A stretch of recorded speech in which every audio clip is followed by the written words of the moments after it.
While the rest of the nation watches, Washington has blown up into a caustic partisan fight, and a showdown is coming over the power of the American president. Just tonight, a House committee voted to hold President Obama's Attorney General Eric Holder in contempt of Congress for refusing to turn over documents related to a badly botched sting operation involving guns and drugs in Mexico called Fast and Furious.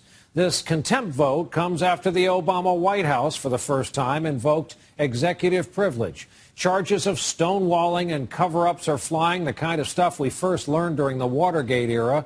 And for those not following the complexities of all of it, it just looks like more of our broken politics and vicious fights now out in the open. We begin tonight with our Capitol Hill correspondent, Kelly O'Donnell, who was there to see all of it today. Kelly, good evening.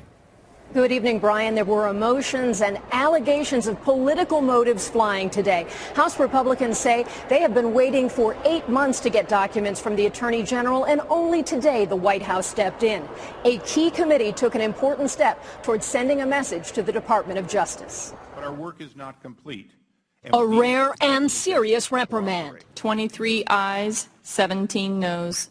The ayes have it. Eric Holder could become the first Attorney General ever held in contempt of Congress. The Attorney General has refused to cooperate. 5 months before the election, a power struggle between the Obama administration and Congress. It shouldn't have come to this. Nobody likes doing this. It shouldn't be a political witch hunt against the Attorney General of our country and our president in an election year. Today, the White House asserted executive privilege to shield documents from Congress. For more than a year, the House Oversight Committee has been investigating an operation known as Fast and Furious. Federal agents had allowed guns to cross into Mexico, intending to track them to cartels.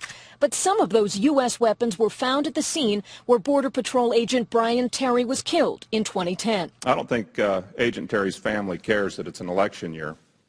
I don't think the families of over 200 slain Mexican citizens care that this is an election year. Operation Fast and Furious was ended by Attorney General Holder, who has testified and already provided thousands of documents. The conflict with Congress began because the Justice Department initially denied those gun-walking tactics had been used. I can give them this. That denial raised many questions about who had authorized the operation. Who knew about Fast and Furious? When did they know about it? And how high up did it go? The White House insists Holder has made extraordinary efforts to cooperate. The Attorney General called the contempt citation a divisive election year tactic. Democrats defended Holder. For the past year, you've been holding the Attorney General to an impossible standard. You accuse them of a cover-up for protecting documents that he was prohibited by law from producing.